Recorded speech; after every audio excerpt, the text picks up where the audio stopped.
Assalamualaikum warahmatullahi wabarakatuh. Kembali lagi di channel Chonglis Education. Pada kali ini saya kembali membahas tentang pedagogi keguruan, di mana saya sudah dua kali membahas tentang pedagogi keguruan. Yang di part 1 saya menyajikan sebanyak 20 soal, sedangkan di part 2 saya menyajikan sebanyak 15 soal. Dan di part 3 ini saya kembali menyajikan 15 soal, tentunya untuk kesuksesan kita bersama. Oke, soal yang pertama. Aliran ini lebih menekankan bagaimana kegiatan pembelajaran menjadi menarik. Artinya, mendapatkan perhatian dari peserta didik diperlukan alat bantu.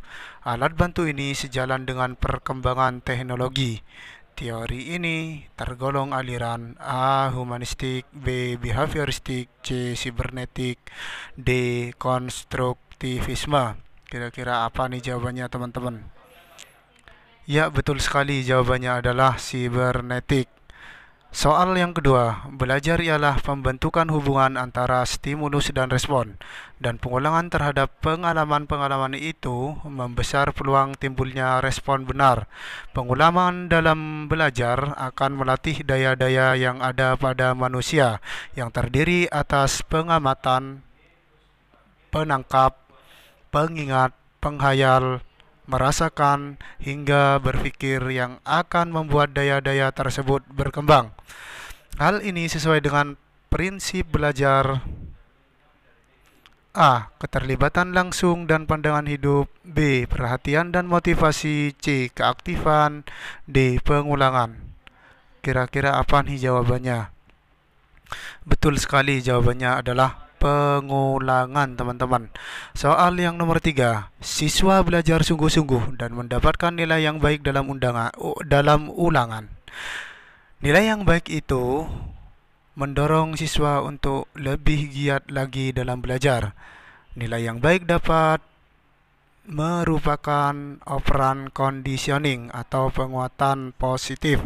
Sebaliknya, anak yang mendapatkan nilai yang jelek pada waktu ulangan akan merasa takut tidak naik kelas. Karena takut tidak naik kelas, ia terdorong untuk belajar lebih giat. Inilah yang disebut penguatan negatif. Pernyataan tersebut merupakan prinsip pembelajaran. A. Tantangan, B. Balikan atau penguatan, C. Perhatian dan motivasi, D. Keterlibatan langsung. Kira-kira apa nih jawabannya? Ya, betul sekali, jawabannya adalah pengulangan. Soal yang keempat, pada teori ini siswa dianggap sebagai objek belajar. Siswa diperlukan sebagai individu yang pasif, respon atau perilaku tertentu dengan menggunakan metode pelatihan atau pembiasaan semata. Munculnya perilaku akan semakin kuat bila diberikan penguatan dan akan menghilang bila dikenai hukuman. Merupakan pengertian dari teori belajar A. Humanistik, B. Sibernetik, C. Konstruktivisme, D. Behavioristik. Ya, betul sekali, jawabannya adalah behavioristik. Soal yang kelima, sebagai protes terhadap teori perilaku yang telah berkembang sebelumnya, muncullah teori kognitif. Peneliti yang mengembangkan teori kognitif ini adalah Bandura, Wilkiewicz, Ausubel. B. Ausubel, Brunner, dan Bandura. C. Ausubel, Brunner, dan Gingt. D. Wilkiewicz, Ausubel, dan Brunner. Ya, betul sekali, jawabannya adalah C. Ausubel, Brunner, dan Gingt. Oke, selanjutnya yang nomor 6, teori ini meyakini bahwa kecerdasan merupakan potensi yang dimiliki seseorang yang dapat diaktifkan melalui proses belajar, interaksi dengan keluarga, guru, teman, dan nilai-nilai budaya yang berkembang. Oleh karena itu, teori ini menggabungkan antara potensi otak kanan dan otak kiri, sehingga potensi tersebut dapat berjalan optimal. Teori belajar ini disebut A. Teori belajar revolusi sosiokultural. B. Teori kecerdasan ganda. C. Teori belajar sosial. D. Teori pembelajaran sosial. Kira-kira apa nih jawabannya teman-teman? Betul sekali, jawabannya adalah teori kecerdasan ganda. Soal yang nomor 7, proses belajar dan pembelajaran di era globalisasi ini akan dipengaruhi oleh kemajuan teknologi informasi, teknologi, dan komunikasi. Proses belajar pembelajaran bisa terjadi di mana-mana dan menuntut agar siswa mampu untuk mandiri. Pernyataan di atas merupakan pengertian dari teori A. Sibernetik, B. Konstruktivisme, C. Behavioristik, D. Kognitivisme. Kira-kira apa nih jawabannya teman-teman? Ya, betul sekali, jawabannya adalah sibernetik. Karena apa? Karena dipengaruhi oleh kemajuan teknologi dan komunikasi teman-teman. Oke, beranjak kepada soal yang nomor 8. Teori belajar sosial menyatakan bahwa manusia belajar melalui pengamatannya terhadap perilaku orang lain. Pakar yang paling banyak melakukan research teori belajar sosial adalah A. Ausubel, Albert Bandura, dan Ausubel. B. Ausubel, Brunner, dan Gage. C. Albert Bandura dan Bernard Weiner. Yang D.